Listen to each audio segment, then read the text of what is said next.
There's a lot of trolls out there. Watch out for them. Hi friends, it's Adam, the crippled cannabis cowboy.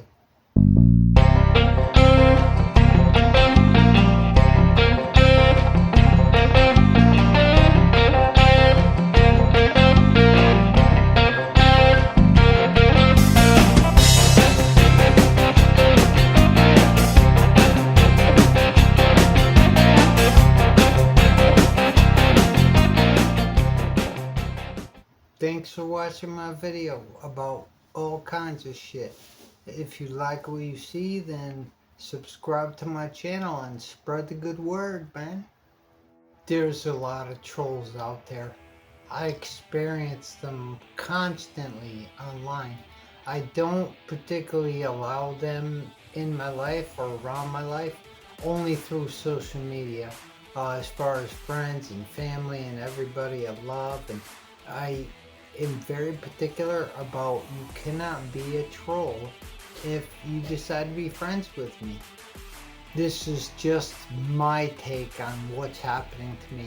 It's different for everybody as far as multiple sclerosis goes. There's a few different stages of multiple sclerosis. I have the worst one, unfortunately, and this is kind of like my reach out to the people that think they know better.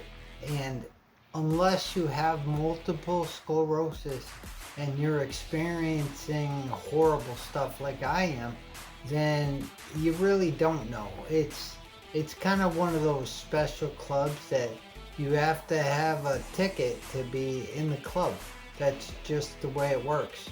So what I had learned in time, I've learned to call them my witching hours.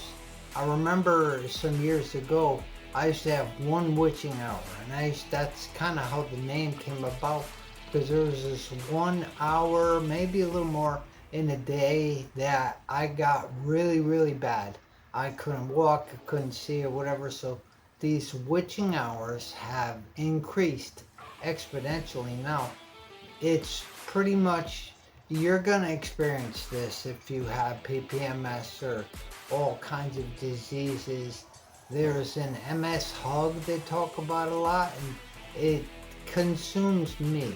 I would say about 11 o'clock a.m. is when I feel the witching hours kind of start. I'm foobar for the whole day, but in particular, about 2 p.m. on, they can get really, really bad to the point where, I'm bedridden. I can't even get out of bed. I can't even take a single step. That can be incredibly frustrating. You experience a lot of horrible stuff. Your vision is going to severely be affected. Your speech gets affected. The way the hot and cold feel is going to be expected. You become very sensitive to temperature. And the warmer it is, then the more you melt. That's kind of how it is. We're much better off in cooler type temperatures than warmer type temperatures. So that's just what's happening to me. It's different for everybody. Obviously, you can tell from my speech that it severely affects your voice and your ability to talk. It kind of causes this slurring, and you can't change it. There's nothing you could do about the slurring. Then it moves to, well, obviously your vision goes out of whack. You see double a lot. It's crazy. The double vision alone will drive you absolutely bonkers.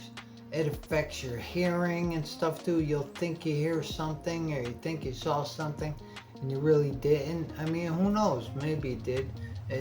This is only me. Then it comes to your movement, and as the witching hours get more intense, for me, my movement goes right down the tubes. It's kind of like early in the morning. I can't walk at all anyway, but I can move around with my walker if absolutely necessary. I have a scooter now where I can buzz around wherever I need to. But even then, when I'm under these witching hour things, it affects your, it's kind of like you're hammered. It's beyond drunk. You're hammered. So you have to be careful in a scooter because you could drive into stuff, you could drive off of stuff. So it could be very, very frustrating. So there's this situation that happens to me when I'm walking. It works a little better if I have socks on because I could slide my feet. That, of course, makes you slippery, and you do not want to slip and fall, so you have to be careful. However, if I put my shoes on, then it's almost like your feet glued to the floor. You cannot move them. It's particularly tough. So driving on a scooter, it's awesome, but at the same time, the more I use the scooter, the less I'm walking, the less muscles are being used. So you got to be real careful when you're using one of these. I make it a point to do some PT with my legs every week because I can become accustomed to scooting around in this scooter and make life a lot easier for myself. So when this stuff kind of happens, there's nothing I can do. There is no quick fix. There's no medicine. There's nothing I can do. I have to sit through it and kind of see the light at the end of the tunnel.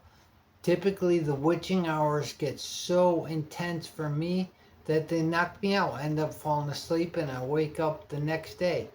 When I wake up, I got about 2, maybe 3 hours of very extreme limited movement. It's not like I can get up and walk around. I have to use a walker. I have to use this scooter. There's a lot of things that I have to do. On top of that, I have to be very careful of what I do, what I'm reaching for, my balance, all kinds of stuff. If you have PPMS or many other diseases, you're gonna fall. It's gonna happen no matter what. And what I learned is falls really, really hurt. They can really mess you up, and you gotta be very careful. So with all this stuff that's happening to me, I've learned to be as careful as I can be. So good luck to you. If you like what you saw, then help somebody out that's got this horrible disease. But until next time.